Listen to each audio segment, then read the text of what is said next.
De las páginas que publica CONAPRED, tomo los siguientes párrafos. La discriminación es una práctica cotidiana que consiste en dar un trato desfavorable o de desprecio inmerecido a determinada persona o grupo, que a veces no percibimos, pero que en algún momento la hemos causado o recibido. Hay grupos humanos que son víctimas de la discriminación todos los días por alguna de sus características físicas o su forma de vida. El origen étnico o nacional, el sexo, la edad, la discapacidad, la condición social o económica, la condición de salud, el embarazo, la lengua, la religión, las opiniones, las preferencias sexuales, el estado civil y otras diferencias pueden ser motivo de distinción, exclusión o restricción de derechos. Los efectos de la discriminación en la vida de las personas son negativos y tienen que ver con la pérdida de derechos y la desigualdad para acceder a ellos, lo cual puede orillar al aislamiento, a vivir violencia e incluso, en casos extremos, a perder la vida. Para efectos de la Ley Federal para prevenir y eliminar la discriminación, se entenderá por esta cualquier situación que niegue o impida el acceso en igualdad a cualquier derecho, pero no siempre un trato diferenciado será considerado discriminación. Por ello, debe quedar claro que para efectos jurídicos, la discriminación ocurre solamente cuando hay una conducta que demuestre distinción, exclusión o restricción a causa de alguna característica propia. Es importante mencionar que las personas con discapacidad, personas adultas mayores, niñas, niños, jóvenes, personas indígenas, personas con VIH, personas no heterosexuales, personas con identidad de género distinta a su sexo de nacimiento, personas migrantes, refugiadas, entre otras, son más propensas a vivir algún acto de discriminación, ya que existen creencias falsas en relación a temerle o rechazar las diferencias. No obstante, debemos estar conscientes de que las personas en lo único que somos iguales es que somos diferentes. Solicito la presencia del maestro Jorge Manuel Iturbe Bermejo, vicerrector académico de la Universidad La Salle, para que nos dirija su mensaje de bienvenida.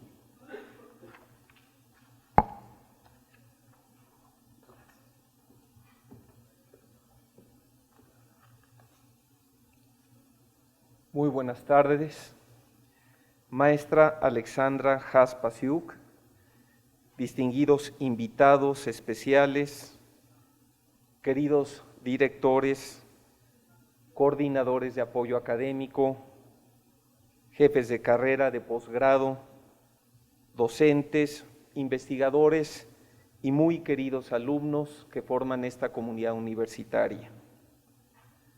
La discriminación es un problema en México que afecta a todos los ámbitos sociales e impide el acceso pleno a los derechos humanos de las personas.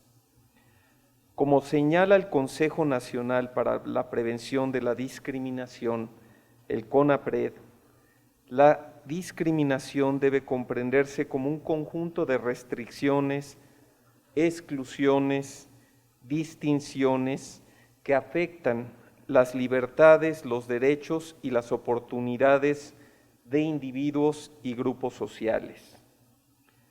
Los principios de igualdad y no discriminación tienen fundamento en la Declaración de los Derechos Humanos proclamada en 1948, la cual reconoce la misma dignidad de todos los seres humanos y rechaza cualquier distinción, exclusión o trato como inferior a persona alguna.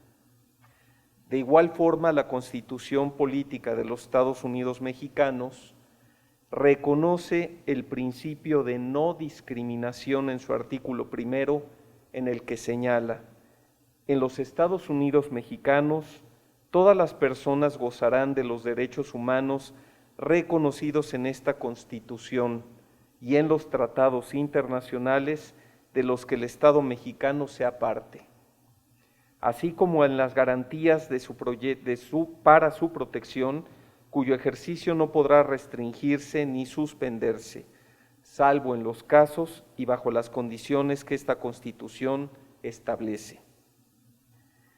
A pesar de su reconocimiento a nivel jurídico, México sigue siendo un país en el que abundan prácticas discriminatorias, producto, entre otras cosas, de creencias sociales que generan prejuicios, estereotipos, estigmas y valores culturales. Es importante señalar que estas creencias no solo afectan las percepciones que tenemos sobre las otras personas, sino que se traducen en menos oportunidades y menos derechos. De ahí la importancia de la Encuesta Nacional sobre la Discriminación, por sus siglas ENADIS, que ya cuenta con 3 ediciones y nos permite conocer mejor la magnitud, los tipos, las actitudes y las percepciones de la población mexicana respecto a la discriminación. La ENADIS 2017 es relevante para la sociedad mexicana y las instituciones de educación superior, como nuestra Casa de Estudios, como la Universidad La Salle, porque permite reconocer la prevalencia de la discriminación y sus diversas manifestaciones, además de que identifica las experiencias de discriminación en distintos ámbitos de la vida social, así como la discriminación y desigualdad que enfrentan la población indígena con discapacidad, diversidad religiosa, niñas y niños, mujeres, personas mayores, adolescentes y jóvenes. Les voy a dar un dato central. En esta encuesta es que el 20.2% de la población de 18 años y más reconoció haber sufrido algún tipo de discriminación en el último año por alguna característica o condición personal, tono de piel, manera de hablar, peso o estatura, forma de vestir o arreglo personal, clase social, lugar donde vive, creencias religiosas, sexo, edad, orientación sexual. Lo que nos habla de la magnitud del problema que tiene nuestro país. La universidad como espacio de formación debe asumir la importancia de promover y hacer respetar una cultura de los derechos humanos que reconozca el principio de igualdad y no discriminación como eje de todas sus actividades. En este sentido, debe procurar evitar la propagación de prejuicios y estimas que vulneran la dignidad de las personas. No obstante, poner en el centro del debate el tema de la discriminación no solo es importante por el papel formativo de las universidades, sino porque ellas, como reflejo del tejido social mexicano, también son espacios potenciales para la discriminación y que ahí se dé. Yo solo quiero enfatizar, jóvenes, que como ustedes saben, somos una obra tricentenaria, que justo estamos en el marco de las celebraciones de los 300 años del jubileo del Santo Fundador, y uno de sus principales motores, el carisma que de alguna manera nos heredó, es la salvación de los jóvenes a través de la educación. Y esto habla mucho de una salvación en 2 niveles, el pragmático, el de la vida, el que veía a una serie de jóvenes en una gran desventaja de no poder tener acceso a una educación simple y básica que le permitiera aprender un oficio, y con ello no tenía una salvación en la vida real. Y por el otro lado, el ser personas de bien, con estas capacidades para poder valerse por sí mismo, le permitiría espiritualmente estar tranquilo como una persona de bien. Y ahí está también el enfoque de la salvación espiritual. Entonces, esta obra en la que nosotros hoy somos parte de una gran comunidad tricentenaria presente en más de 80 países, profesa justamente esta visión incluyente e inclusiva, en donde al día de hoy tenemos universidades en países como sería el caso de la ciudad de Pakistán, en donde finalmente el 100% de la comunidad es musulmana, y nosotros profesamos exactamente los mismos valores y hacemos que todos estos lasallistas, ya sea en Filipinas, en Honduras, en Nicaragua, en los Estados Unidos, en Europa mediterránea y aquí en la Universidad La Salle, nos veamos como personas dignas y como hermanos. Lo que está unido permanece. Muchas gracias. Indivisa Manet.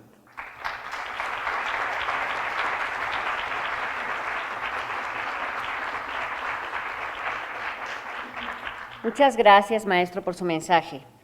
Cedo ahora la palabra a los especialistas que nos compartirán los resultados de la encuesta nacional sobre la discriminación y los invito a subir al estrado.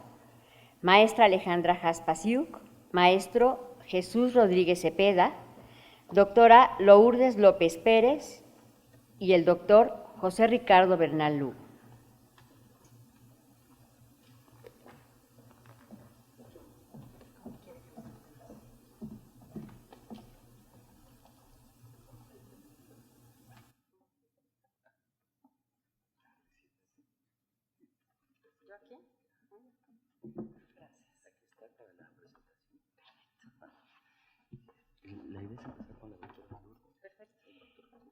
Cedo la palabra al doctor Bernal Lugo, quien dará lectura a las semblanzas de nuestros invitados y moderará la mesa.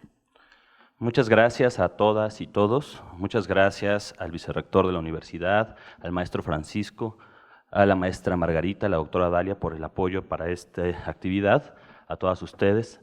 También quiero agradecer especialmente al doctor Mario Alfredo, colega y amigo, por ayudarnos en la organización de esta actividad. Para ir directo a la materia, yo voy a presentar a nuestras invitadas y después vamos a tener un pequeño tiempo para preguntas y respuestas.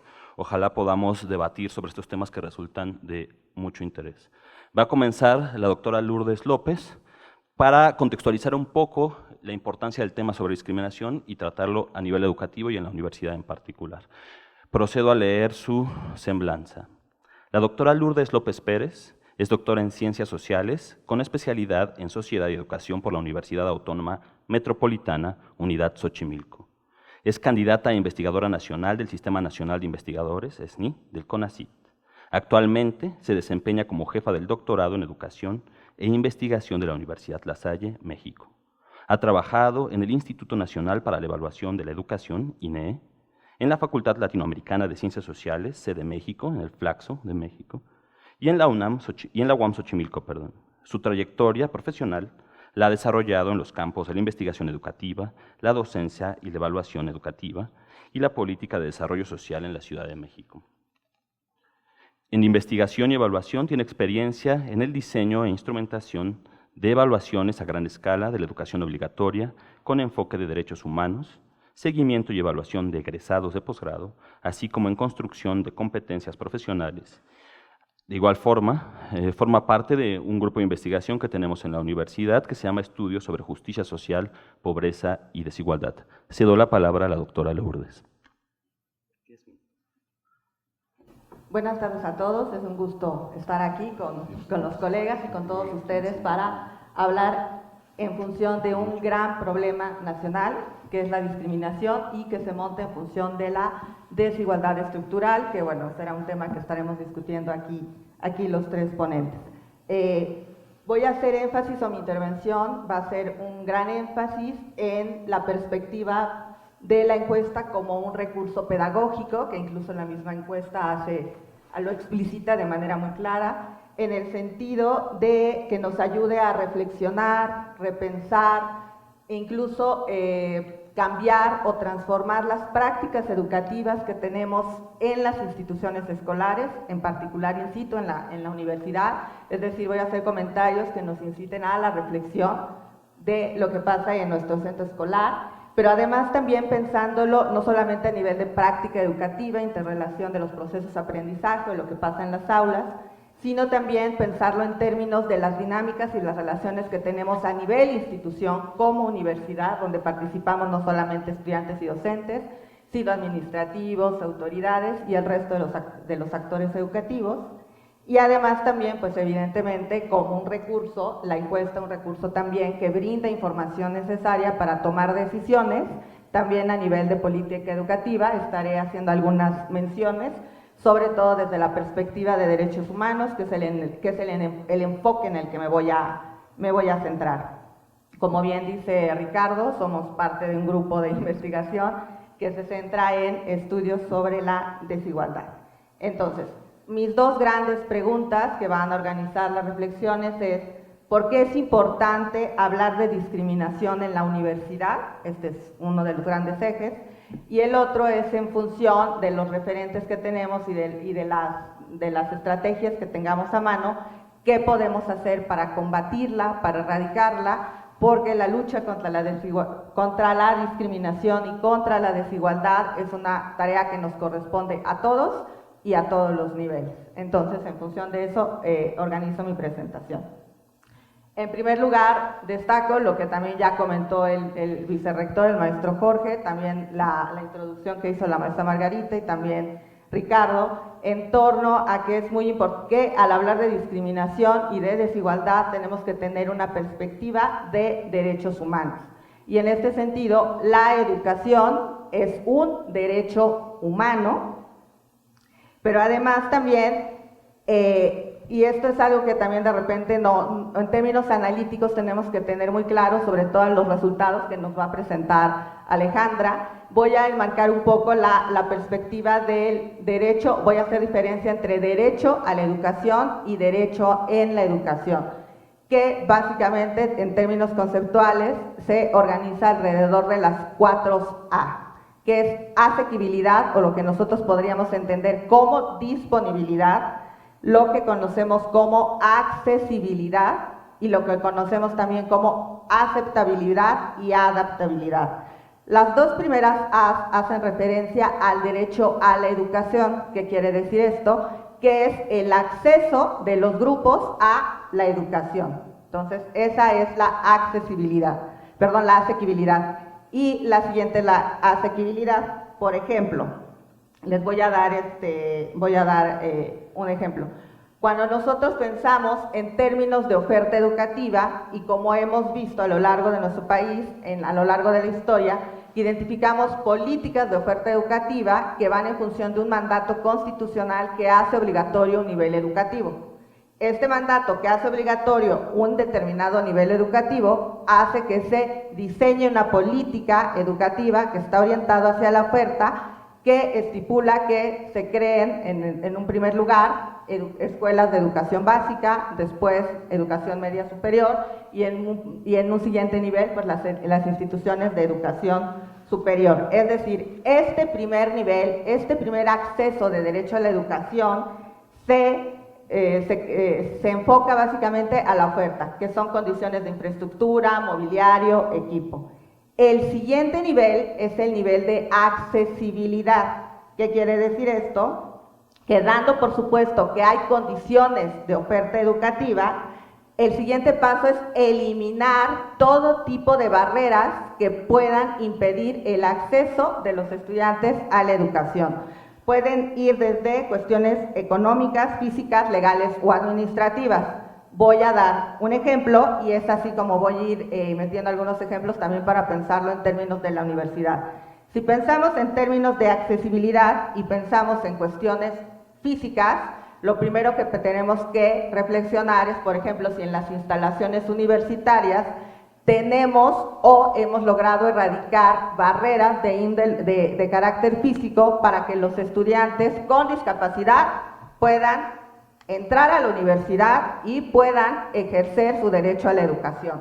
Este es un ejemplo. Es decir, el Estado construye escuelas, pero no basta con construir escuelas, sino que el siguiente nivel es eliminar esas barreras. O, por ejemplo, en términos socioeconómicos, en educación básica, ustedes saben que están prohibidas las cuotas o cualquier tipo de de requerimiento económico. Esto también se puede considerarse como una restricción para la accesibilidad de la educación en términos económicos. Estos son el derecho, en cuanto al derecho a la educación. Las dos siguientes A es la aceptabilidad y la adaptabilidad, y esto refieren ya al derecho en la educación, es decir, una vez que ya está una escuela montada, que los estudiantes pudieron entrar a la escuela, es qué pasa dentro de las instituciones escolares. Entonces, la adaptabilidad y la aceptabilidad se consideran ya como criterios de calidad de la educación. ¿Por qué? Porque el primero indica la capacidad de la escuela para poder adaptarse a las condiciones específicas de los alumnos. Voy a dar otro ejemplo que también tiene que ver con los resultados que vamos a revisar ahorita de la ENADIS, que tiene que ver, por ejemplo, con la lengua materna de los estudiantes, ¿no? Entonces, este es un criterio de adaptabilidad, ya lo que pasa en términos educativos ya dentro de la escuela. El siguiente es la aceptabilidad y tiene que ver ya con la calidad, pero desde la perspectiva de los estudiantes. ¿Qué quiere decir esto? Que los estudiantes se sientan seguros, respetados y acogidos en la escuela, pero además también tienen que sentir que lo que están aprendiendo es significativo para ellos y para su vida. Ahora, ¿por qué hago énfasis en estas 4A? Porque la educación es un derecho humano, es un derecho que se considera clave o bisagra, así se le llama también. ¿Por qué? Porque es un derecho que garantiza el ejercicio de otros derechos humanos, pero además también es un derecho que es exigible y justiciable. ¿Qué quiere decir esto? Que nosotros debemos conocer el estado de su cumplimiento y de sus avances y debemos tener en cuenta indicadores claros para ellos, y los indicadores que nosotros podemos tener claros se pueden desprender de estas 4A que les acabo de mencionar. Cada una de ellas podemos elaborar indicadores que nos den cuenta del grado de avance y del estado del derecho de la educación en el cual nos encontramos.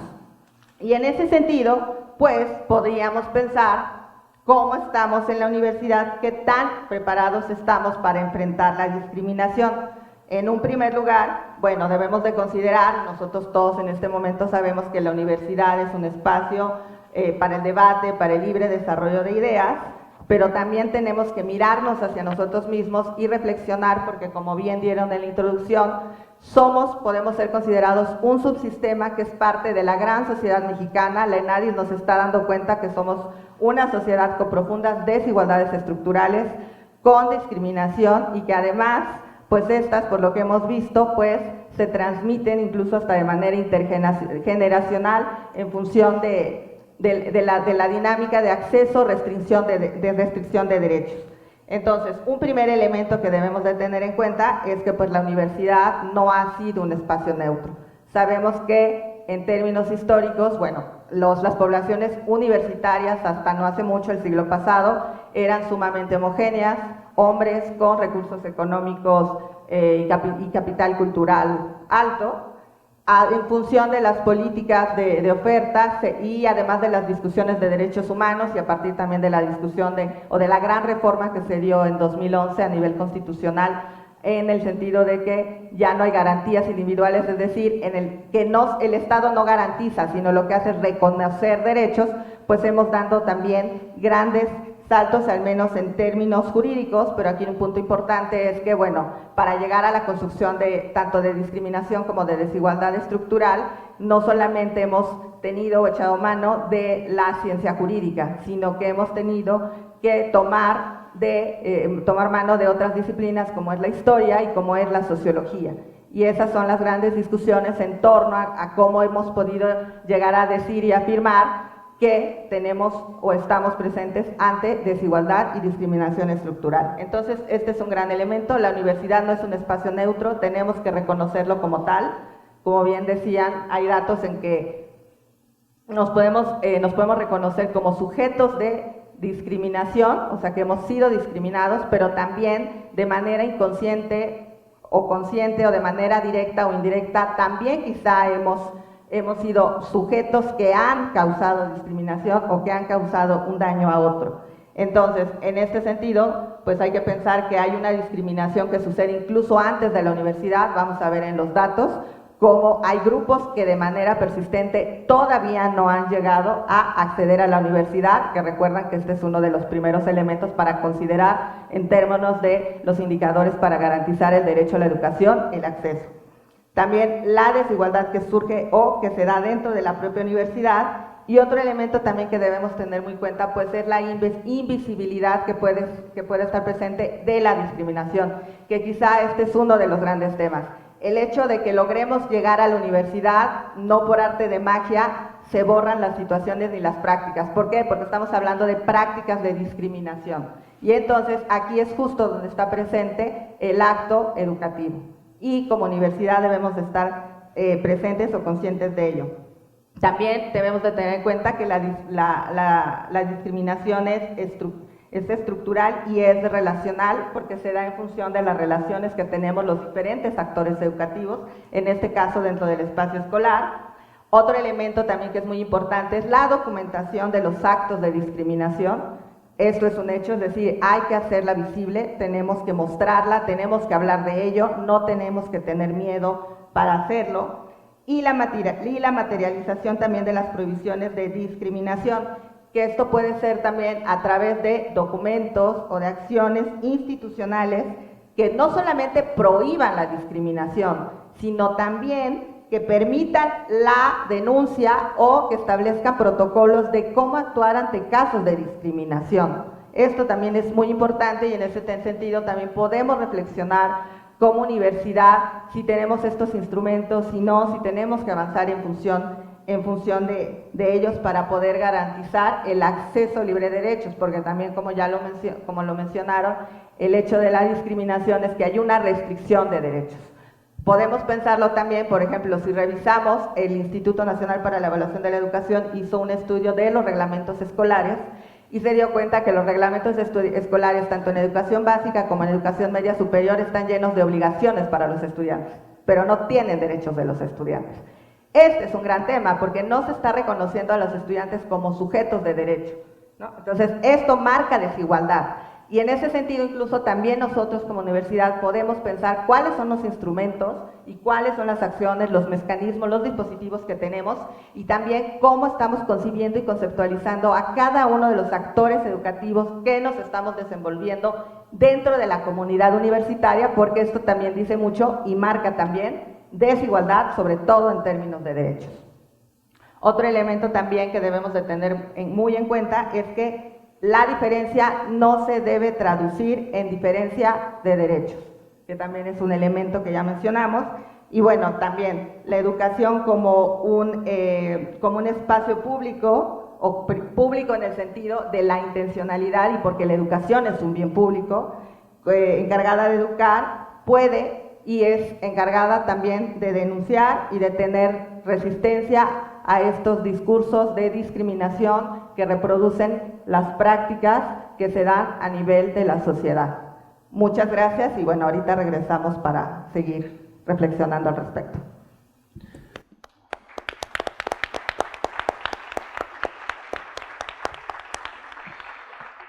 Agradezco mucho las interesantísimas reflexiones de mi colega, la doctora Lourdes, y pasamos a las palabras del doctor Jesús Rodríguez Cepeda. Me voy a permitir leer su semblanza.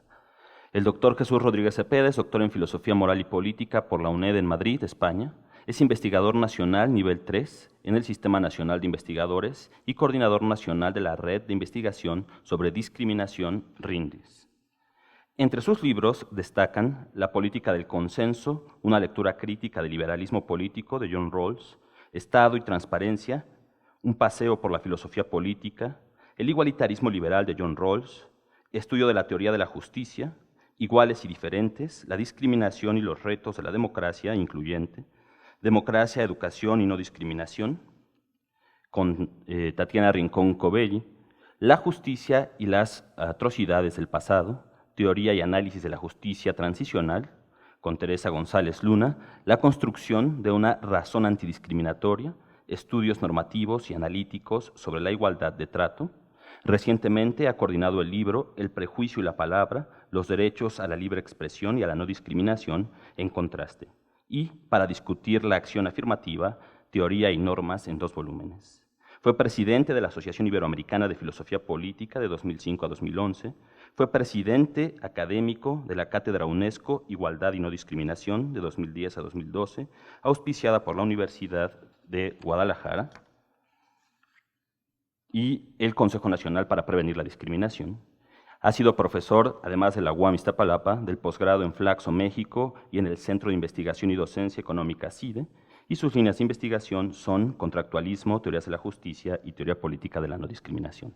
Le damos la palabra al doctor Jesús Rodríguez. Gracias. Buenas tardes a todas, a todos. Un agradecimiento muy sincero a las autoridades de la Universidad La Salle por esta acogida y por esta convocatoria para discutir un tema de primer orden en la vida de nuestro país, que es nuestro dilema discriminatorio. Gracias a Ricardo y a los convocantes por facilitarnos la posibilidad de discutir este tema aquí con ustedes. Gracias a la presidenta de CONAPRED, Alejandra Haas, que ha hecho un trabajo impresionante con la promoción de esta, entre otras muchas cosas, con la promoción, con el desarrollo de esta encuesta nacional. Y déjenme usar un tiempo breve, porque traigo un texto como de 17 horas, pero creo que no sería apropiado. Entonces, lo que voy a tratar de hacer es tratar de identificar, porque sé que Alejandra nos va a presentar datos, nos va a presentar contenidos de primer orden de la encuesta, tratar de ponerle un cierto contexto para entender la importancia de este producto demoscópico.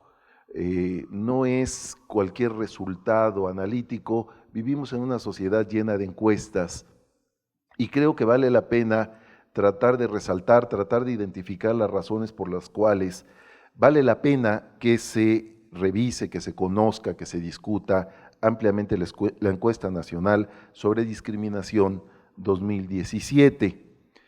Quiero decir que la encuesta, la ENADIS, que son sus siglas, la ENADIS 2017 es mucho más cercana en el tiempo a nosotros de lo que parece.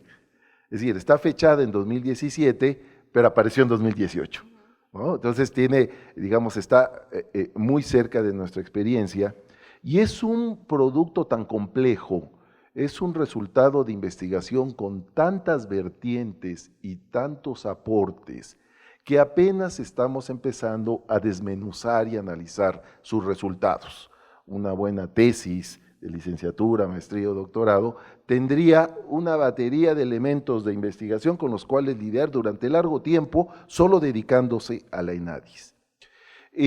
La ENADIS 2017 es la tercera de una serie de encuestas nacionales sobre discriminación y vale la pena muy rápidamente señalar cuál es el significado de esta tradición de medición de la discriminación.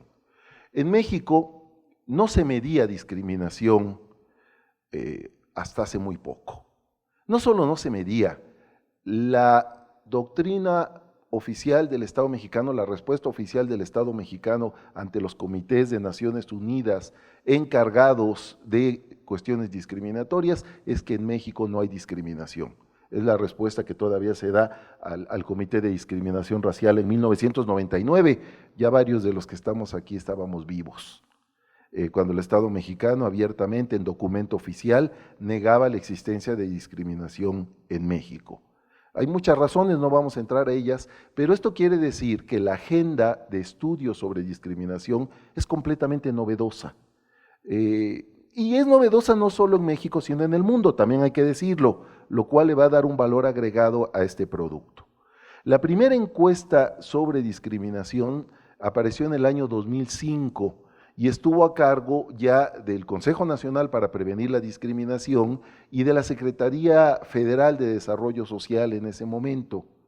Tuve la enorme fortuna de trabajar en el diseño conceptual de la primera encuesta Y ustedes podrán no creérmelo, pero la primera propuesta de diseño conceptual no era una encuesta sobre discriminación, sino otra encuesta sobre pobreza, porque nuestros especialistas demoscópicos estaban muy acostumbrados a estudios de pobreza. De hecho, en México tenemos una de las más poderosas tradiciones de estudios sobre pobreza, sobre ingresos, sobre carencia o privación socioeconómica, y la inercia intelectual era estudiar lo que sucede con la discriminación como si fuera un caso de carencia socioeconómica.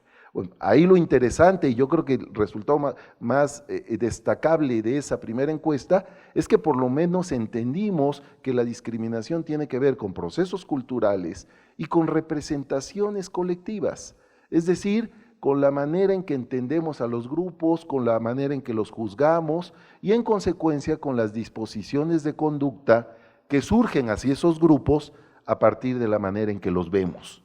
Empezamos a medir representaciones. Para darles un numerito, fue una encuesta de 1.482 entrevistas. Ya nos daba significatividades o significación estadística, pero era una encuesta, digamos, relativamente modesta. La encuesta de 2010 amplió la batería de preguntas, la batería de grupos que se incluyeron. Se hizo ahora en colaboración, en ese momento, entre otra vez el CONAPRED y el Instituto de Investigaciones Jurídicas de la UNAM, en su unidad de estudios aplicados sobre derechos humanos, y allí tuvimos una muestra de 13.751, no entrevistas, sino hogares, porque había, en algunos hogares se puede hacer más de una entrevista. Allí se, digamos, redondeó el enfoque de medir representaciones. Seguíamos midiendo opiniones. La diferencia de la nueva encuesta con sus ilustres antecesoras, que cumplieron sin duda un papel explicativo y pionero, a mí no me cabe ninguna duda, no estaríamos hablando de esta si no hubiéramos tenido aquellas experiencias y aprendido mucho de ellas. En primer lugar, nos pudimos plantear, y perdonen el plural con el que me cuelgo un poco a este proyecto, porque otra vez tuve el privilegio de discutir parte del diseño conceptual, y lo digo muy sinceramente, de asombrarme por la capacidad analítica, por la capacidad científica del equipo que produjo la encuesta. Ahora la encuesta estuvo a cargo de un consorcio, por decirlo así, de una alianza encabezada por CONAPRED e INEGI, y donde participó la UNAM, donde participó CONACYT y participó la Comisión Nacional de Derechos Humanos. Espero que no se me vaya alguno, creo que esos son. Y ahora tuvimos más recursos, lo cual permitió que se trabajara sobre más de 39,000 hogares, donde se hicieron encuestas cara a cara, y entrevistas de las cuales proviene toda la data, ¿no? Todo el material empírico que se recoge de esa manera. Se concentró la encuesta, la ENADIS 2017, en 8 grupos, pero lo más distintivo es que es una encuesta que ya no se queda solo en la medición de la representación, de la opinión colectiva. Por decirlo así, ya no solo identifica el prejuicio, ya no solo identifica los motores culturales por los cuales estigmatizamos y nos conducimos hacia la discriminación respecto de determinados grupos. La encuesta hace algo mucho más, muestra los efectos reales de la discriminación, el daño material, la reducción efectiva de derechos que provienen de cada acto discriminatorio. Quiere decir que ya no solo medimos representaciones, sino medimos resultados materiales de la discriminación. Y por lo tanto, es un instrumento de una enorme originalidad en términos de conocimiento. Abre una ruta de conocimiento que no la tenían las ciencias sociales en este país, hay que decirlo. La idea de medir efectos de la discriminación la traíamos desde la década pasada. Yo recuerdo un proyecto que hicimos con el PNUD, el Programa de las Naciones Unidas para el Desarrollo, para ver si podíamos empezar a desarrollar un modelo epistemológico y metodológico para medir discriminación, y cuando hicimos el barrido para buscar la bibliografía, las investigaciones relevantes, no había. En ese sentido, la ENADIS no solo es una encuesta muy bien hecha, sino que abre una brecha de investigación sobre un terreno que no se había estudiado. Déjenme empezar a cerrar señalando algunos rasgos que distinguen, además de esta capacidad que en sí misma implica ya un valor importante, algunos otros elementos de la encuesta que vale la pena tener muy en cuenta y que aconsejan su consulta, su conocimiento. Yo les decía hace un rato, si se dedicaran a una tesis doctoral con la ENADIS 2017, tendrían sobrado material para trabajar. El CONAPRED nos hizo un favor, convocó a la realización de lo que llama un prontuario de resultados, donde están condensados de manera muy didáctica, de manera muy bien ordenada y con un lenguaje realmente pedagógico para los que no somos científicos sociales, los resultados de la encuesta. Están presentados los argumentos teóricos que soportan la encuesta y están avanzadas una serie de conclusiones que son muy claras en el significado de los efectos de la discriminación en nuestro país. Está en línea, está en la página de CONAPRED del prontuario, también todos los materiales los pueden encontrar para travesías más profundas sobre los resultados de la encuesta en la página de INEGI o en la página de CONAPRED que se junta con la INEGI para este propósito. ¿Qué encontramos en la encuesta? Yo les decía, en primer lugar, los efectos materiales de la discriminación. Un par de ejemplos. En México,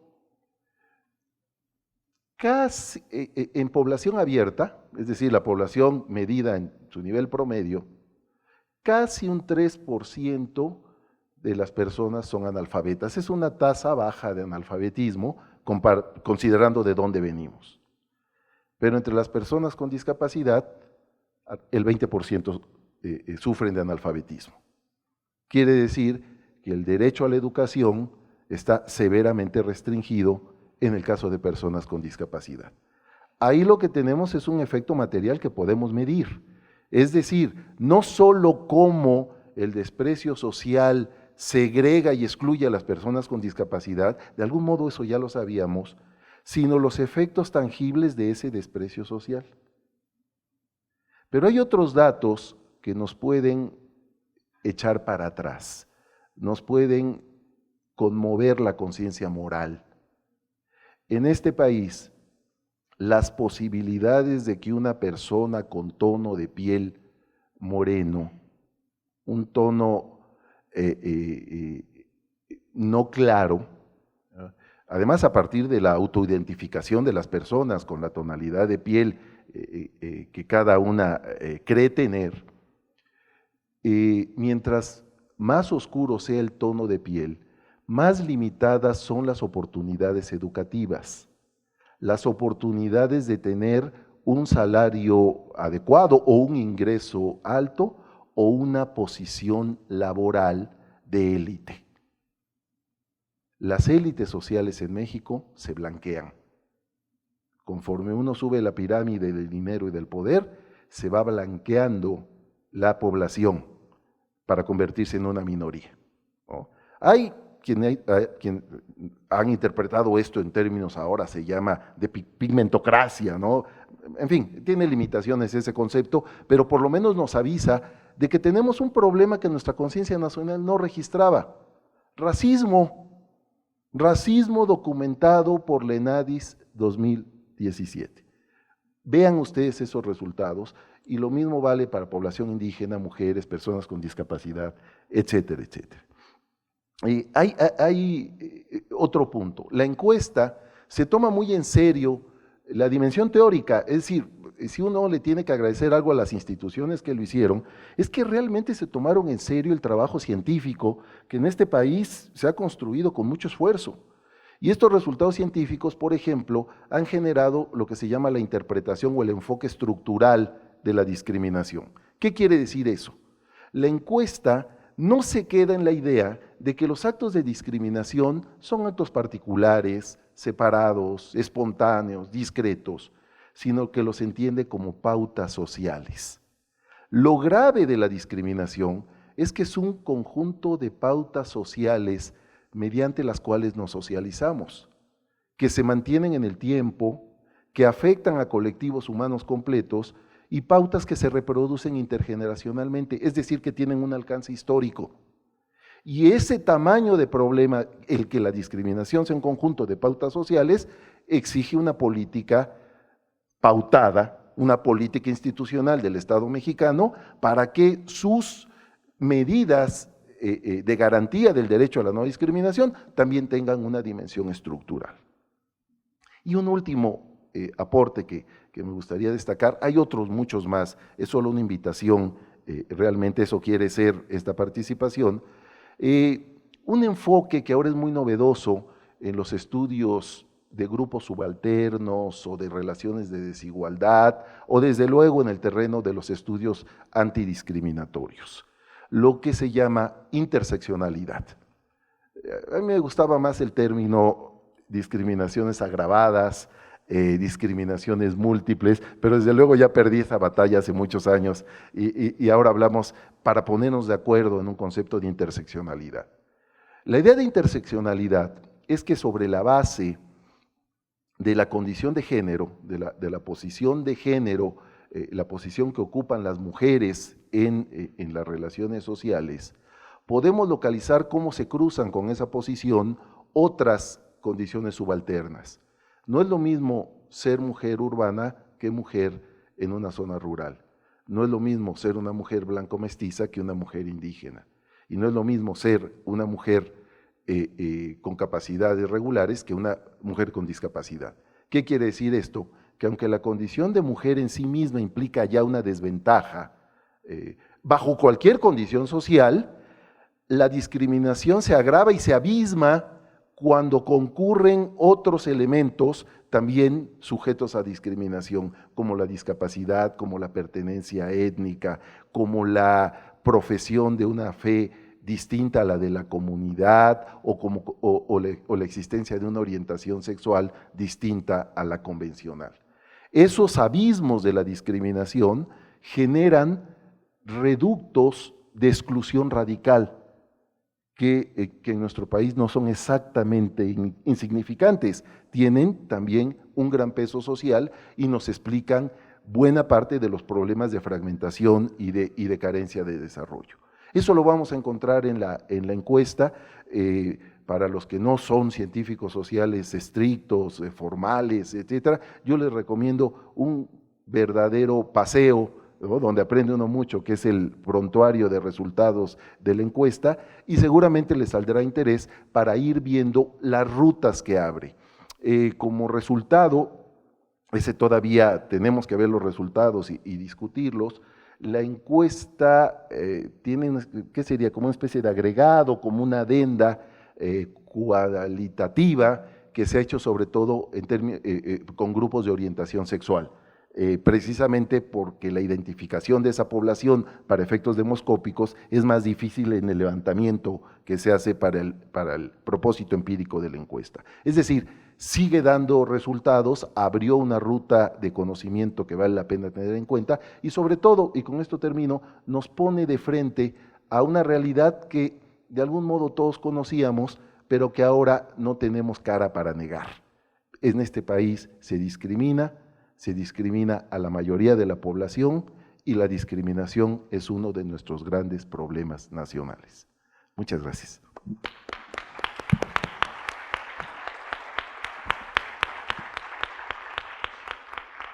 Agradezco mucho la reflexión del doctor Jesús Rodríguez con la claridad que ya siempre lo ha caracterizado. Aprovecho antes de pasar la palabra para la maestra Alejandra Haas para invitarles el 25 de octubre tendremos la presentación del doctor Patricio Solís del informe Por mi raza hablará la desigualdad, que justamente toca estos temas, ¿no? Le damos la palabra a la maestra Alejandra Haas, que voy a tomarme la libertad de leer su reseña. La maestra Alejandra Haas se tituló de la licenciatura en Derecho por la Universidad Iberoamericana y obtuvo el grado de maestría en Derecho en la Universidad de Nueva York. Encabezó el área de Asuntos Políticos de la Embajada de México en Washington, Estados Unidos. Se ha desempeñado como abogada de derechos humanos y es asesora de política pública. Fue asesora del Consejo Nacional para Prevenir la Discriminación en temas de promoción y cambio cultural, así como investigadora del equipo que elaboró el reporte sobre la discriminación en México 2012 y coordinó la estrategia de no discriminación de la Comisión de Derechos Humanos del Distrito Federal de 2007 a 2008. Como consultora del Alto Comisionado de las Naciones Unidas para los Derechos Humanos, estuvo directamente involucrada en la elaboración e implementación del primer Programa Nacional de Derechos Humanos del Gobierno de México de 2004 a 2007. Perteneció al grupo jurídico de la organización Centro para la Acción Legal de Derechos Humanos en Guatemala. Asimismo, encabezó la oficina de ProMéxico en el Reino Unido, Sudáfrica y Portugal de 2008 a 2011. Actualmente, como ya se dijo, es presidenta del Consejo Nacional para Prevenir la Discriminación, CONAPRED. Muchas gracias. ¿Puedo pararme? Sí, también si quieres. Buenas tardes. Me voy a parar porque no veo muy bien, no traje mis lentes, y entonces me voy a parar enfrente. Bueno, primero que nada, muchísimas gracias a la Universidad La Salle, a sus autoridades, a Ricardo, a la doctora Lourdes, al doctor Rodríguez Cepeda. El doctor Rodríguez Cepeda no se dijo en su biografía, pero pues él es la mente detrás de casi todo lo que pensamos y lo que decimos. Sobre todo el concepto de discriminación estructural, que es el centro del trabajo que hace el CONAPRED, porque, como él mismo lo dijo, tuvimos una evolución desde que se fundó el CONAPRED en el 2003 hasta el día de hoy, no porque quienes fundaron el CONAPRED no lo supieran. Gilberto Rincón Gallardo y el grupo en el que estaba el doctor Rodríguez Cepeda sabía muy bien, y si ustedes leen el fundamento conceptual, que es un documento para crear el CONAPRED, ellos ya hablaban de estos temas de la discriminación estructural y de los efectos sobre los derechos. Pero la verdad es que una institución que nacía primero para asentar que existía la discriminación, no podía pretender en sus primeros años hablar de discriminación estructural porque nadie iba a hacerle ningún caso. Y entonces tuvieron que empezar convenciendo. Yo siempre digo que admiro mucho esos primeros equipos que, sabiendo la magnitud del problema y intuyendo la magnitud del problema, no tenían la ENADIS, pero sabían perfecto lo que pasaba, como muchos de nosotros intuimos lo que pasa, tenían que irse a cualquier puerta que se les abriera. Y la verdad es que hicieron un trabajo extraordinario, y a mí hace 4 años, cuando tuve la oportunidad de tomar la presidencia del CONAPRED, pues ya se había trabajado muchísimo el tema, y aunque fueron pocos años, fueron años fundamentales para lograr llegar a este punto, que es el punto de decir: el problema de la discriminación no es un problema de que nos ofendamos, no es un problema de que nos sintamos mal, no es un problema de sensibilidades, es un problema de acceso a derechos, y es un problema de brechas de desigualdad, y es un problema a veces de vida o muerte. Si vemos la expectativa de vida de los distintos grupos sociales, por ejemplo, nos damos cuenta que si uno es indígena y vive en una zona rural, tiene muchísimos más chances de morir 10, 20, 25 años más joven que si uno está en otra circunstancia, es no indígena, vive en una ciudad, por ejemplo.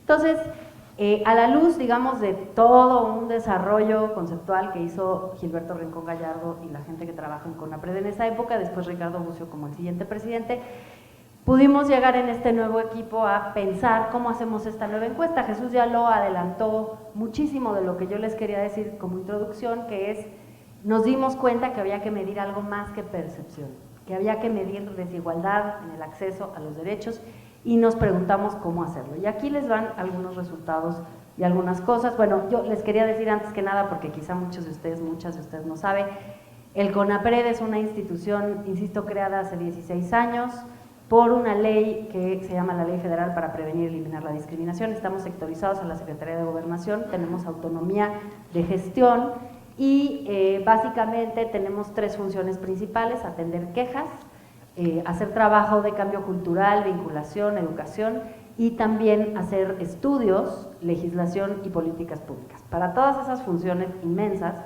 tenemos el mágico número de 109 plazas y una oficina en la Ciudad de México, en este país de 120 millones de habitantes, al que aqueja este nivel de discriminación. Está la institución, yo creo, muy por debajo de la expectativa y de la carga, pero al mismo tiempo el gran avance, digamos, y ahora vamos a ir a ello al final cuando les hable de la política, el gran avance es que estamos poco a poco convenciendo a las demás instituciones públicas de los 3 niveles de gobierno y los poderes que la agenda no es una agenda del CONAPRED, igual que tampoco es una agenda solo de las instituciones públicas, sino también de las privadas, como lo dijo la doctora. Es una agenda de todas y de todos, y no por nada la cláusula antidiscriminatoria está en el artículo 1 constitucional, no está en el 87, está en el 1. En el primer artículo de la Constitución se establece que hay una obligación para construir igualdad y hay una obligación de no discriminar. Sin embargo, sigue siendo, de cierta forma, y como muchos de los avances en derechos humanos, sigue pasando que el derecho enuncia, pero no explica. El derecho te pone la obligación, pero no te dice cómo, ni tampoco te da un diagnóstico de cómo estás. Y por eso es tan importante hacer medición cuantitativa y cualitativa sobre este tema. ¿Por qué decimos que es estructural la discriminación? Porque es un fenómeno recurrente en el tiempo, siempre sabemos quiénes son las personas que pierden con la discriminación.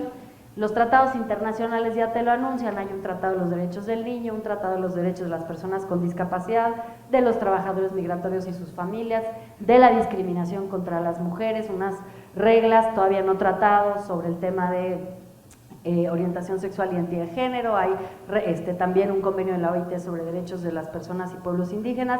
Es decir, el derecho internacional y la comunidad internacional reconoce con toda transparencia, claridad y facilidad que hay ciertos grupos que siempre pierden en todos lados, ¿no? Y lo sabemos intuitivamente y nada más a la vista lo sabemos, quiénes son los perdedores. La cosa es que en México, ya lo dijo el doctor también, en México no son minorías. En algunos países sí, en algunos países la minoría gitana está expuesta a discriminación específicamente, pero en México si sumamos pueblos indígenas, mujeres, personas con discapacidad, adultos mayores, personas con orientaciones sexuales o identidades de género no normativas, migrantes y me sigo, lo que nos damos cuenta es que la mayoría es discriminada y hay una minoría, digamos, que es quien recibe el privilegio de esa discriminación. También es generalizada, no necesariamente, digamos, no es particular, no es nada más un caso de 1 a 1, no responde a una intención, es decir, uno puede discriminar, también lo dijo la doctora, queriendo o sin querer, a veces es tan estructural que ni siquiera la vemos, repetimos y repetimos lo mismo y no nos damos cuenta que estamos discriminando. Tiene raíces históricas muy profundas y ahí pues hay discriminaciones que podemos revisar, digamos, los códigos civiles de los años 30, por ejemplo, y darnos cuenta que ahí ya empezaba una idea del matrimonio en donde no todos son iguales y no todo el mundo tiene derechos, ¿no? Siempre tiene como consecuencia la vulneración de los derechos, eso también ya se dijo, no estamos hablando de que me hicieron sentir mal, estamos hablando de que no pude acceder a un derecho por una cuestión discriminatoria. Y finalmente, y siempre lo digo, lo más importante es que esconde relaciones desiguales de poder. Y ahí, pues lo hemos dicho mucho en CONAPRED y en su asamblea consultiva, esta no es una batalla, más bien esta es una batalla, no es sencillo sentarte y convencer a la gente, porque sí hay gente que se beneficia de la discriminación, que ni siquiera se da cuenta que se beneficia de la discriminación hasta que empiezas a sugerir medidas para igualar a los demás. Y en ese momento, el grupo privilegiado reacciona a veces violentamente.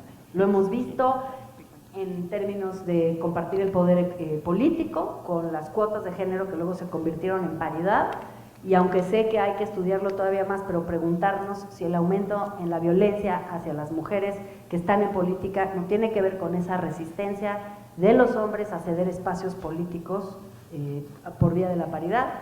Cuando se ceden cuestiones económicas, por ejemplo, la evasión fiscal de las personas, empresarios que son grandes contribuyentes, pero que persisten en evadir sus obligaciones fiscales, que son la vía, en todo caso, para poder generar mayor igualdad en los distintos grupos de población. Y también lo vemos en la narrativa pública.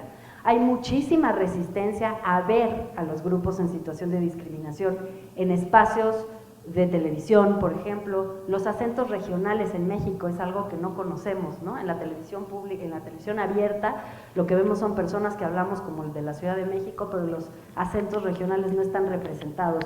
No vemos rostros de cierto tipo en los anuncios, en la publicidad de bienes y servicios, ¿no? Todas estas cuestiones que tienen que ver con quién predomina en la narrativa pública también son un indicio de que son relaciones desiguales de poder, en donde unos concentran el poder y los otros no tienen el poder. Básicamente hice este esquema, en mi oficina hay mucha discusión de si el esquema realmente refleja la dinámica, pero me parece útil porque nos ayuda un poco a entender que el prejuicio sí tiene un vínculo con la práctica y la práctica sí tiene un vínculo con la brecha. Es decir, que pensar y tener una opinión discriminatoria genera tener un discurso público discriminatorio, tener normalizado, por decir algo, que las personas son pobres porque no hacen suficientes esfuerzos, eso es un prejuicio, ¿no? Nos lleva a prácticas discriminatorias. ¿Cómo es así? Pues porque todas y todos, tomadores de decisiones, personas que opinan en los espacios de, digamos, de comunicación, ustedes, yo, cualquier persona, todas y todos estamos expuestos a vivir con esos prejuicios, a repetirlos de manera cotidiana, y claro que se cuelan en los procesos de toma de decisiones, que la doctora Lourdes usaba el ejemplo de la universidad y me parece muy pertinente.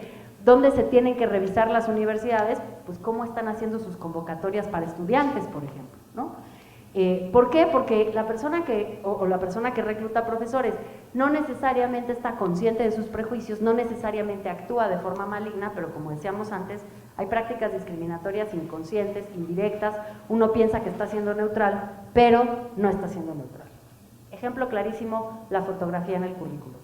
En Estados Unidos, si tú pides una fotografía para un currículum, te ponen una multa que no te aguantas. En México es una práctica común. ¿Por qué es malo pedir la fotografía? Pues porque nada tiene que ver cómo uno se ve con el desempeño del trabajo, ¿no? Y sin embargo, seguimos pidiendo la fotografía. Esa es una práctica que puede parecer neutra, pero que puede generar discriminación. Y finalmente estas prácticas, el cúmulo de las prácticas, lleva a generar esas brechas de desigualdad en educación, en trabajo, en salud. Ahora lo vamos a ver con los datos de la encuesta. Quizá lo más perverso es que justificamos esas brechas de desigualdad con más prejuicios. La gente no es pobre porque hay un país discriminatorio que discrimina por apariencia, por pertenencia étnica, es un país en donde no hay igualdad de oportunidades en educación, que luego se traduce en falta de oportunidades a nivel laboral, que se traduce en falta de oportunidades de seguridad social.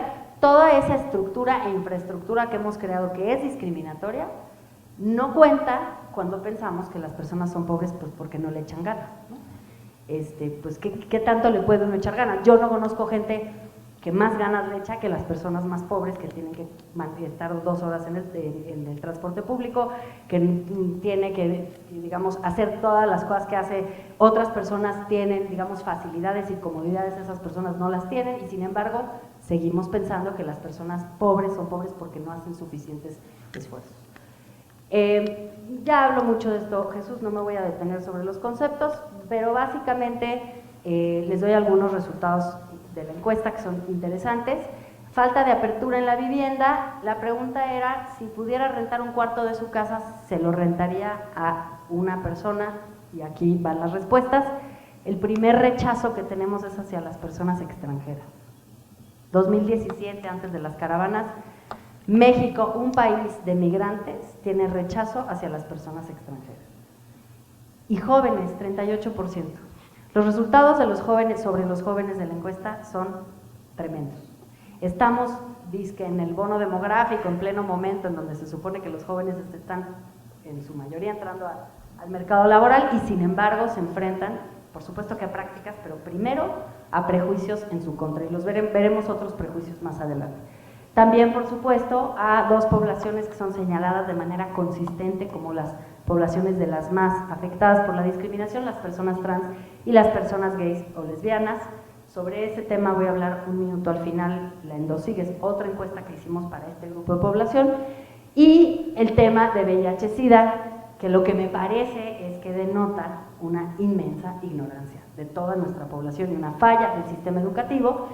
cuando las personas, 40% o 35% de las personas que contestaron la encuesta, y después hay otras preguntas sobre VIH, la gente tiene realmente miedo de que convivir cerca de una persona con VIH vaya a significar la transmisión del VIH.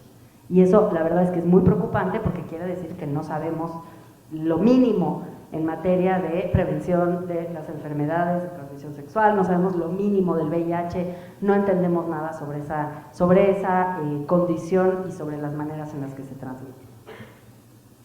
Bueno, no se agobien, ni usted, ni nosotros en general como población, pero tampoco el IMSS lo entiende.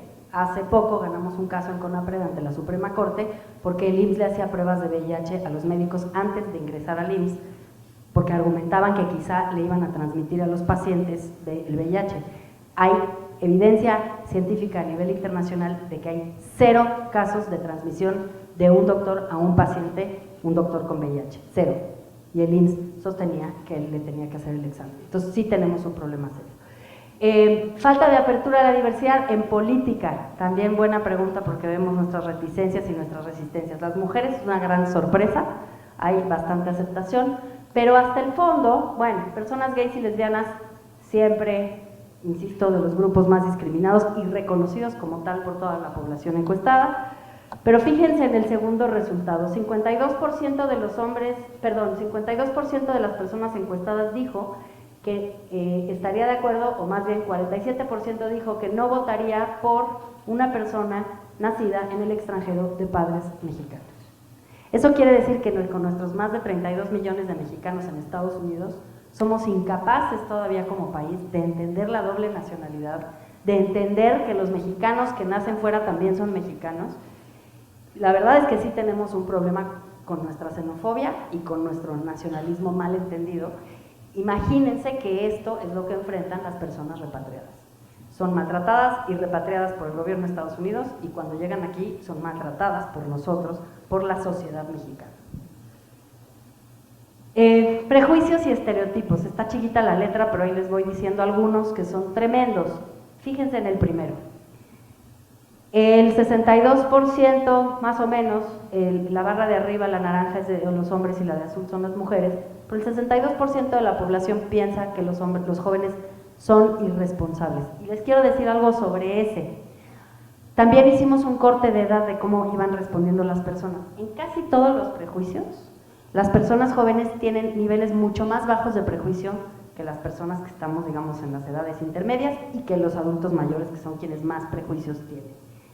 Pero donde menos diferencia hay, aquí está Paola que se la sabe de memoria, pero uno de los prejuicios en donde menos diferencia hay, es decir, en donde los jóvenes también piensan eso, es en este.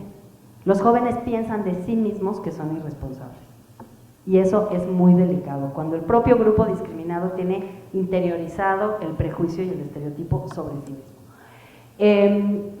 Otras que llaman la atención, lo que les decía, los pobres se esfuerzan poco por salir de su pobreza, convivir con personas con VIH-Sida siempre es un riesgo, la pobreza de las personas indígenas, fíjense, 3 de cada 10, la pobreza de las personas indígenas se debe a su cultura, y para nada a lo estructural, ni a que los discriminamos, no, se debe, es que es su cultura, es su responsabilidad, ¿no? Y finalmente, una que es muy difícil de tragar, es esta última. Algunas mujeres son violadas porque provocan a los hombres. 17% de los hombres piensa eso y 12.3% de las mujeres piensa eso. Ok, entonces ese es los prejuicios y los estereotipos vistos genéricamente. Ahora, hablaba Jesús de la población analfabeta, ya lo decía él, las personas con discapacidad tienen 20% de tasa de analfabetismo contra un 3.1 a nivel nacional, pero si además se hace el corte por personas con discapacidad que viven en zonas rurales, sube al 27%, lo cual es tremendo y también muy indicativo de nuestra falla en términos de política educativa. El INE tiene buenos estudios sobre eso también. Negación de derechos, vemos de qué se queja la gente, qué derechos les están negando, porque decíamos que la discriminación no es solita, te niegan un derecho por una causa, ¿no? Particularmente los hombres que están en las barras azules, si no veo mal, sí, ¿verdad? Los hombres hablan sobre todo de atención o servicios en oficinas de gobierno y las mujeres particularmente en temas de apoyos en programas sociales y de atención médica y de medicamentos. Más o menos esa es la distribución. Esta se las quise poner porque, digamos, es lo mínimo para que alguien pueda ejercer sus derechos, ¿no? Tener acceso a la información. No estamos hablando de grandes cosas sofisticadas, simplemente estar informada. Y aquí lo que vemos es que la población con discapacidad que ha buscado información, o sea, esa era la primera pregunta, y ha encontrado alguna barrera. El 86.4% encontró barreras para el acceso a la información. Y de esos, la principal barrera que enfrentan es que se le niega la información. Entonces, cuando hablábamos o hemos, como digamos, ilustrado la discriminación hacia las personas, por ejemplo, en silla de ruedas o a las personas ciegas, que llegan a un contador de un aeropuerto y dicen, me vengo a registrar, nos han dicho muchas veces, es que llego a registrarme y la persona del mostrador me contesta, ¿dónde está su acompañante? ¿Por qué necesito un acompañante? Yo no soy una persona menor de edad. No, es que para que tome algunas decisiones. Consistentemente, pero no nada más en los servicios privados, en las oficinas públicas, negarles la información. Y después, dificultad de acudir a las oficinas, obviamente por la cuestión de accesibilidad que también se mencionaba, o incluso desconocimiento de dónde buscar. No hay ni siquiera facilidades para encontrar la información, para saber dónde buscar. ¿Cómo voy?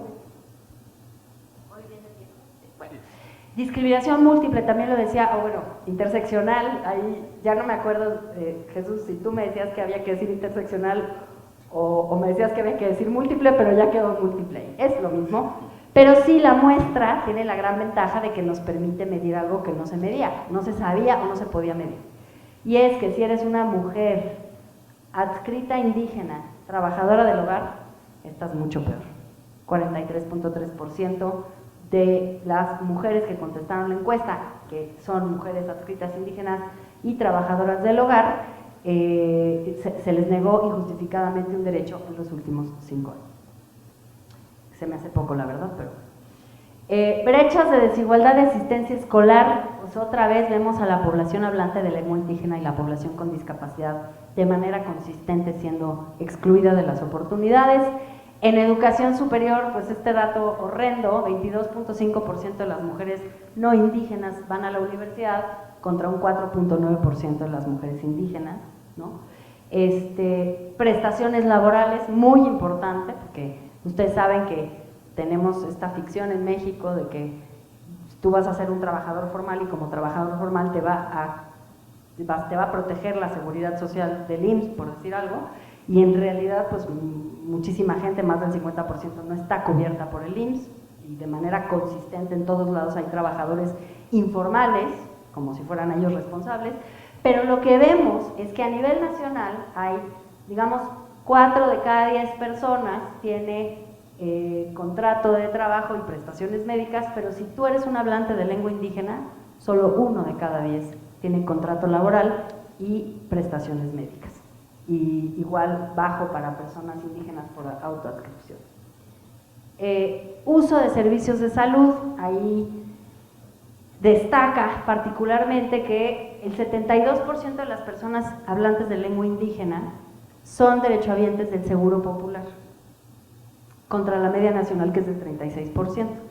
¿Por qué importa eso y su subrepresentación en el IMSS? Pues porque el IMSS cubre más enfermedades, si tienes necesidad de diálisis vas al IMSS y te dan diálisis. Si tienes necesidad de diálisis y vas al Seguro Popular no te la dan. Eso es una decisión de vida o muerte. Esa sobrerepresentación de las personas hablantes de lengua indígena nos dice algo sobre la decisión del Estado mexicano en materia de sus recursos. Estamos dándole más recursos a los que más tienen y menos recursos a los que menos tienen, o digamos peores servicios a ciertos grupos de población. Esta es una pregunta o un concepto que ha sido poco medido en México. Apenas hace poco el INEGI incorporó a una encuesta de movilidad social y a nuestra encuesta esta pregunta sobre tono de piel. Ha generado muchísimas ámpulas porque a la gente, a los mexicanos nos choca decir que hay racismo, que el tono de piel importa. Nos sentimos muy incómodos porque nos dijeron, nos vendieron toda la vida que éramos todos mestizos y que no había ningún problema y que aquí nadie se distinguía. Sí, ok, hay un grupo que son los indígenas, como si todos fueran iguales, pero los demás en realidad somos mestizos y aquí no tenemos ese problema. Pues sí, sí lo tenemos y muy serio. Lo que vemos es básicamente una sobrerepresentación de los tonos de piel más claros en los niveles socioeconómicos más altos y una sobrerepresentación de los niveles de los tonos de piel más oscuros en los niveles socioeconómicos más bajos. Sí tengo que decir que en tono de piel necesitamos hacer mucho estudio sobre las correlaciones y las causas y las consecuencias. Es un indicador delicado porque no nos deberíamos poner a hacer política pública con estos resultados, deberíamos explorar las razones, las causas, las consecuencias y cuáles son las medidas apropiadas para atender esta problemática. Pero sin lugar a dudas, se ven mejores trabajos, más oportunidades educativas, incluso más oportunidades de movilidad social cuando eres una persona de tono de piel más claro que cuando eres una persona de tono de piel más oscuro. ¿Qué vamos a hacer ante todo esto? Porque hay mucha bronca, muchas prácticas y brechas muy profundas y difíciles de superar. El CONAPRED lo que propone es una política nacional de igualdad y no discriminación, articulada por el CONAPRED y la Secretaría de Gobernación, con 5 ejes prioritarios: educación, trabajo, salud, seguridad social y acceso a la justicia. Hay muchísimos ámbitos, la discriminación se da en la casa, en la escuela, en los medios, en el mercado de bienes y servicios, en todos lados, pero tenemos que empezar por algo y lo más estructural son estos 5 ámbitos. Y ahí lo que buscamos es desmantelar las prácticas discriminatorias, es decir, identificar aquellas prácticas cotidianas, concretas, a veces son de proceso. Hablaba la doctora del tema del acceso. Pedirle a las personas que solo pueden, decirle a las personas que solo pueden registrar a sus hijos en la escuela si tienen acta de nacimiento es una barrera estructural para ciertas personas, para las personas migrantes indocumentadas, para las personas repatriadas que muchas veces regresan sin papeles y para las mujeres indígenas que son las que más brecha de registro de nacimiento tienen. La verdad es que la escuela, ¿qué le importa el registro de nacimiento? O sea, la escuela tendría que admitir al niño o a la niña y luego ya vemos qué pasa con el acta de nacimiento, y incluso la escuela debería ser un espacio en donde una persona que no tiene acta la pudiera obtener. Ah, pero no, el Estado te da el acta con un brazo, pero si el Estado no te da el acta, por el otro brazo, por la vía de la educación, también te castiga. Tenemos que repensar por completo nuestros servicios públicos, tenemos que cambiar por completo la manera en la que entendemos qué es darle un servicio público a una persona, sobre todo cuando entendemos que lo que estamos haciendo es asegurar el acceso a un derecho.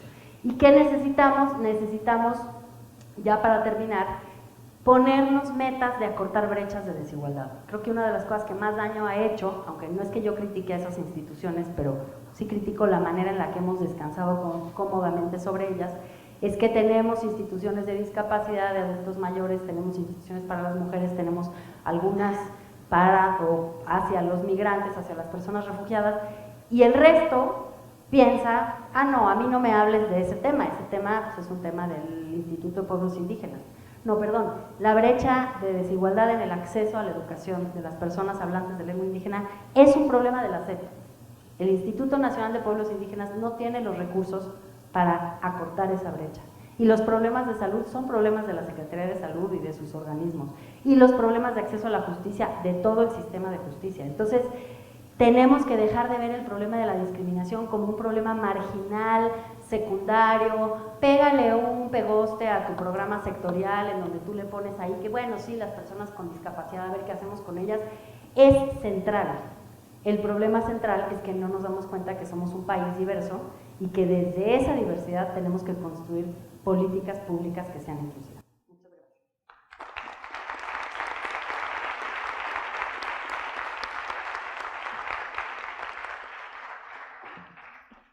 Muchísimas gracias a las palabras de la maestra Haas. Tenemos unos 10 minutos, 15 minutos para preguntas, entonces no sé si alguien está interesado en preguntar. Me parece que hay una persona que tiene un micrófono para que se lo haga llegar. Yo desde aquí no veo. Sí, creo que ahí hay una persona, es que de aquí no se ve, entonces. Allá.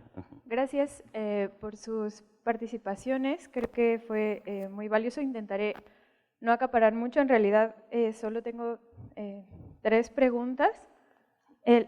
e intentaré hacerlas rápido porque yo sé que dije solo 3 preguntas, pero así que ahí van, creo que son muy concretas.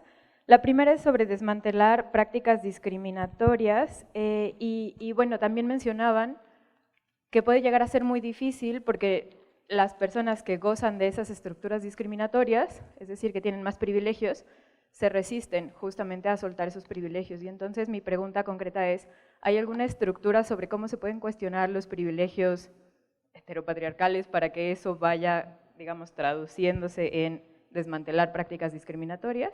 La segunda es sobre la interseccionalidad. Decían que había que acortar brechas de desigualdad y entonces, bueno, también mencionaban si hay un instituto para cada indicador, ¿cómo podríamos evitar que se echen la bolita entre ellos? Que no se pueda decir, bueno, es que este no es un problema mío. ¿Cómo tratar la interseccionalidad a nivel institucional? Porque creo que sería como muy importante. Y la última, y ya con esto termino, ¿qué opinan de la acción afirmativa? Que bueno, ustedes mencionaron o iniciaron con eso, ¿cómo se puede pensar la discriminación en la universidad o en las instituciones educativas? Y una de las prácticas que se ha hecho es, por medio de la acción afirmativa, pues tratar de hacer esta, que yo creo que es como un concepto erróneo, pero discriminación positiva o compensación de la discriminación. Entonces, si creen que es un modelo que funciona, la acción afirmativa, si deberíamos preservarla en las universidades o no. Y muchas gracias. No sé quién quiera comenzarla. La tercera pregunta está mandada a hacer para el doctor Cepeda, porque… ¿Juntamos las preguntas? Entonces, ¿juntamos las preguntas? ¿Sí? ¿Alguna otra pregunta? Entonces las vamos a juntar para responderlas. Aquí hay una también, por favor. Bueno, gracias por su participación y quería consultar con ustedes, ¿esta encuesta se encuentra disponible en el portal de cuál de todas las dependencias que participaron en? O sea, ¿en cuál de todas? Creo que hay otra. Bueno. Y por segunda, el tema estructural, perfecto, muchas gracias. Y el tema estructural, centralizar la responsabilidad dentro del poder político, en general, poder político mexicano, creo que está limitando nuestro rango de acción como nosotros ciudadanos que convivimos con esta discriminación. Me parece que lo importante es socializar este mismo conocimiento que ya está, pero creo que la forma es el principal problema en el que se está limitando el rango de acción. Creo que la mejor manera es, primera, creo que si vivimos y convivimos con un sistema económico, ¿cómo explicarlo? Basado en la mercadotecnia, ¿por qué no segmentamos este mismo conocimiento a popularizarlo? Creo que hay una herramienta que se llama marketing social, con el objetivo de precisamente socializar conocimiento. Hay varias corrientes como por ejemplo se llaman The Makers, son sociedades que brotan a raíz del internet y que este mismo conocimiento se encargan de compartirlo con personas que tienen esta misma,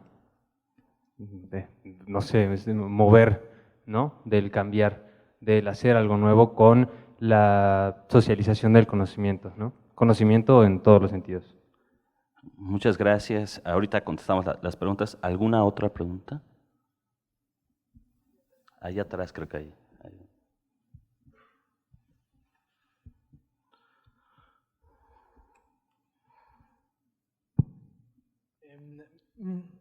Mi pregunta es muy sencilla.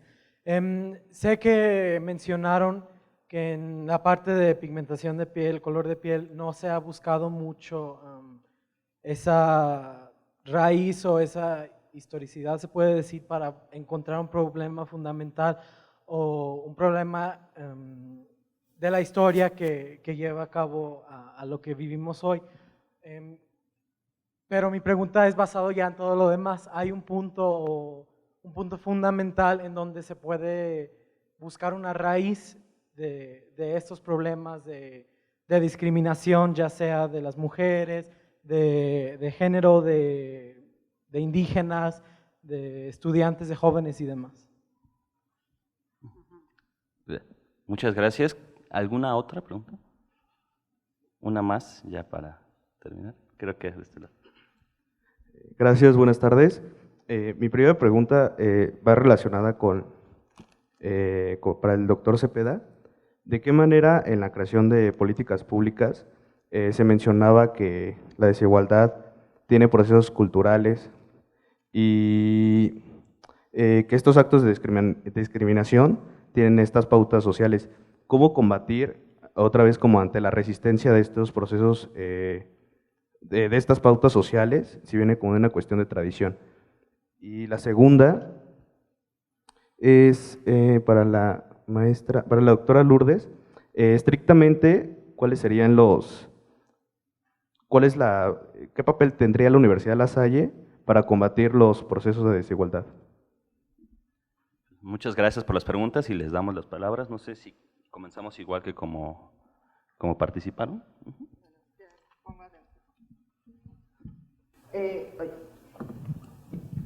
Bueno, pues el papel de la Universidad La Salle, como ahora sí que como una institución de educación y haciendo énfasis, justo como lo decíamos al principio, en la importancia pedagógica de un instrumento como la encuesta, básicamente, en mi opinión, tiene que ver con el elemento educativo. O sea, la educación como una acción intencionada, porque esta es la gran diferencia de lo que tenemos en términos de educación. Lo que sucede en las instalaciones escolares es una acción educativa que es claramente intencionada. Y bajo esa lógica de intencionalidad tenemos que tener muy claro que la orientación de la acción educativa, en este caso, tendría que tener como fin evitar acciones y prácticas de discriminación. O sea, este es un hecho muy, muy claro. Ahora, como espacio universitario, como mencionaba al principio, es un espacio no neutro, que por un lado está la libre discusión de ideas, de producción, que además tenemos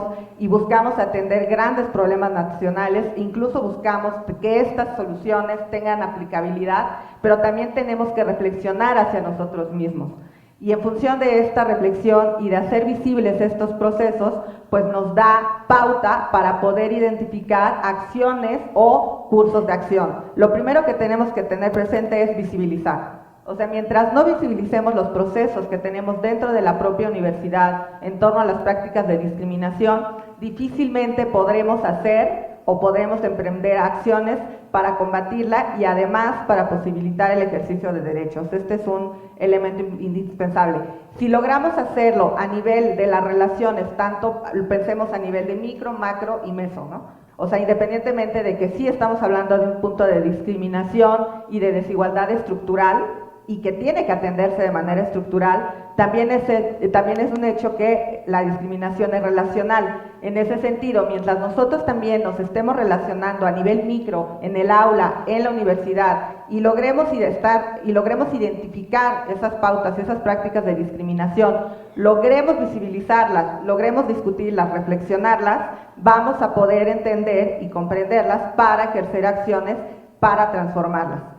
Si logramos hacer eso a nivel micro, es muchísimo más fácil que lo podamos llevar a cabo en otros ámbitos de la sociedad, incluso podemos escalarlo, independientemente de que, como bien ya lo dijeron tanto la maestra como el doctor, tiene una connotación estructural que va más allá de acciones individuales, pero sí, también la acción individual de cada uno de nosotros aporta y abona en ese sentido.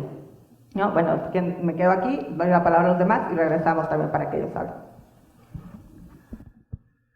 Bueno, de manera muy breve, porque las preguntas son muy precisas y muy interesantes.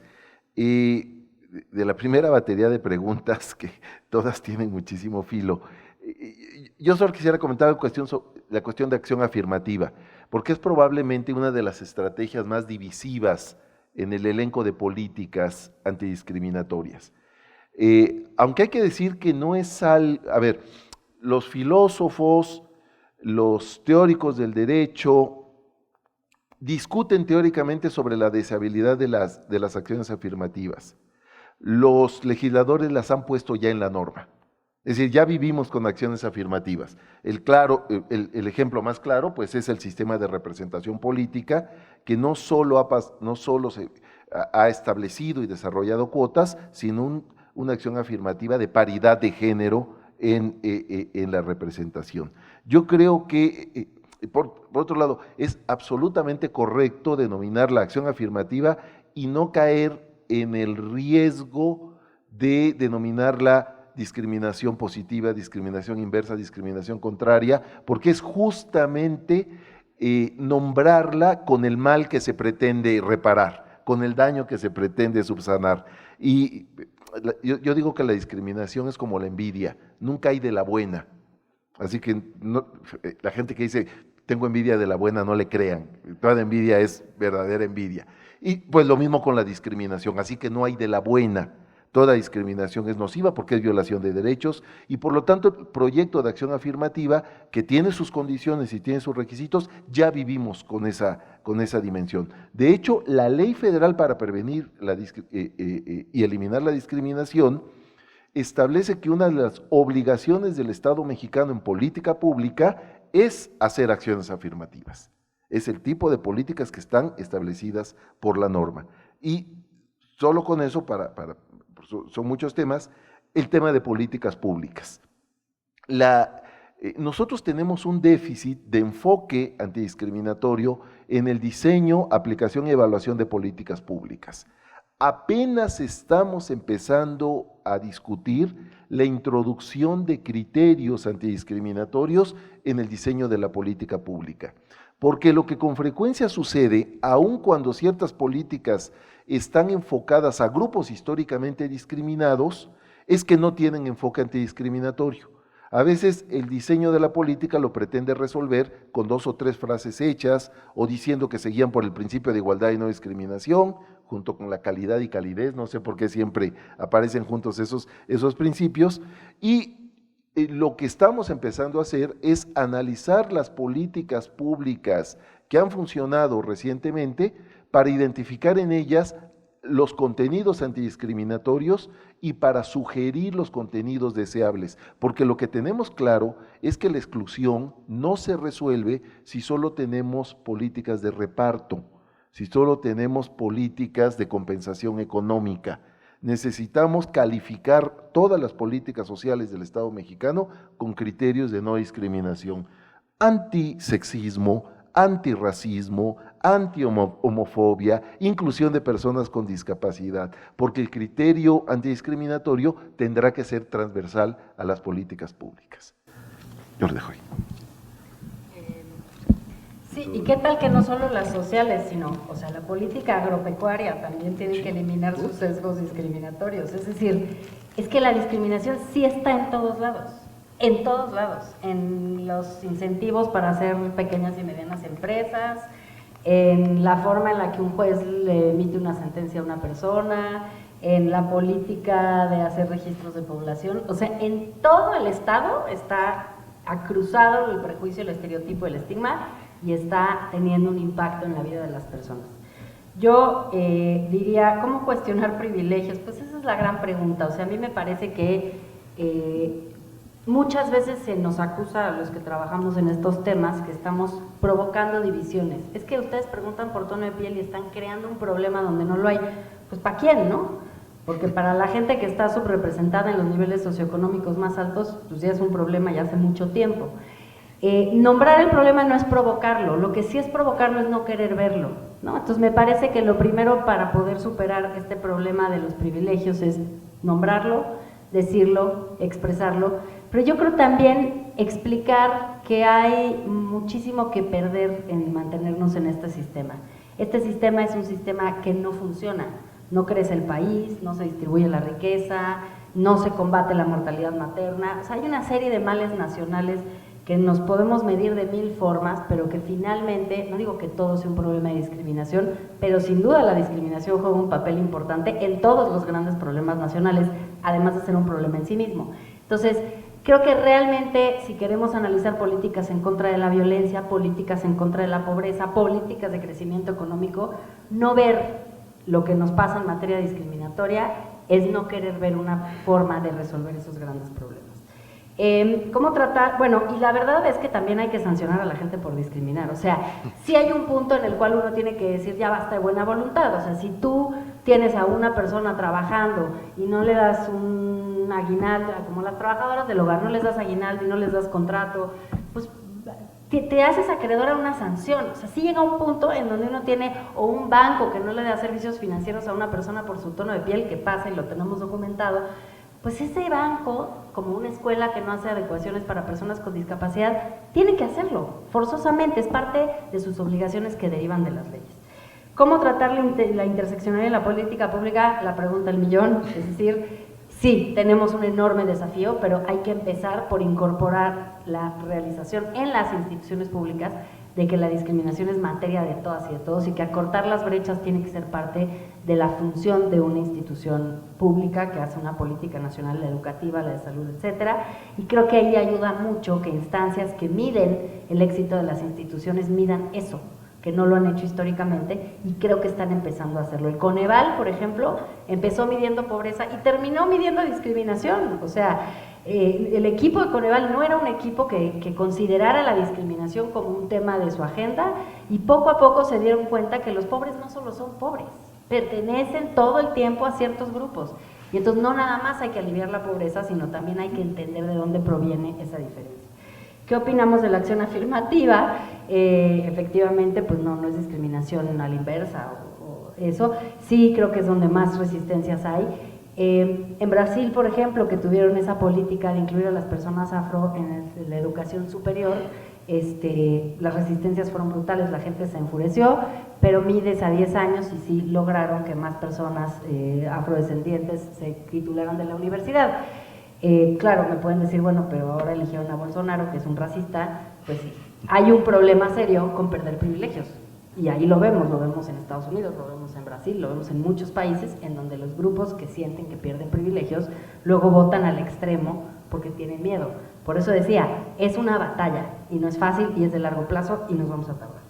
Centrar la responsabilidad en el poder político nos quita la posibilidad de involucrar a la sociedad, o algo así entendí. No, o sea, claro que hacemos un montón de cosas para el tema social, cosas en deporte y discriminación, cosas en publicidad incluyente y el tema de cómo se eligen los perfiles de las personas que están, una certificación para empresas, por ejemplo, y en reclutamiento y permanencia en el empleo. Claro que tenemos herramientas. La cosa es que si el Estado discrimina es como en trabajo del hogar. ¿Con qué cara sale el Estado a hacer una campaña de que hagan un contrato de trabajo y páguenle su aguinaldo a las trabajadoras del hogar? Pero el IMSS dice que no se pueden afiliar y la Ley Federal del Trabajo dice que trabajen 12 horas en lugar de 8. O sea, de veras, si el Estado no empieza por cambiar sus propias prácticas, está difícil que sea convincente hacer ingeniería social para ayudar a cambiar la cultura. Ahora, el cambio de cultura sí es una obligación del Estado y está en las convenciones internacionales, a veces se nos olvida. A mí me gustaría ver un programa de transformación cultural de parte de las instancias responsables del Estado, ¿no? Nosotros tenemos el nuestro, pero pues somos una institución pequeña. Finalmente, el tema del tono de piel y la raíz de los problemas, pues sí, educación, pero también intención política de combatir las prácticas. Yo digo, pasar de lo facultativo a lo obligatorio, por ejemplo, en relaciones laborales, ya hay suficientes distintivos, empresa incluyente, empresa que hace mucho trabajo de buena onda, el lenguaje, como dice Jesús, cálido y fraterno. No, o sea, perdón, pero no contratar a una persona por su tono de piel, pues es ilegal. Y de repente ya hace falta sancionar en lugar de estar dando reconocimientos. Incorporar a las personas con discapacidad no es de buena onda, es que no puedes no incorporarlas porque son parte de la sociedad, ¿no? Entonces sí creo que nos tenemos un poco que transformar la manera en la que vemos el tema de la inclusión. No es un tema facultativo, no es un tema de responsabilidad social, no es un tema de buena voluntad, es una obligación del Estado mexicano y dentro del Estado mexicano de todos los actores políticos y sociales. Muchísimas gracias. Me parece que vamos a entregar una serie de reconocimientos por parte de la universidad. Agradecemos a los especialistas el haber compartido con todos nosotros los resultados de la encuesta nacional sobre discriminación y, por supuesto, las reflexiones de todos ustedes, que sin lugar a duda enriquecerán nuestras perspectivas. Solicito para todos ellos un fuerte aplauso.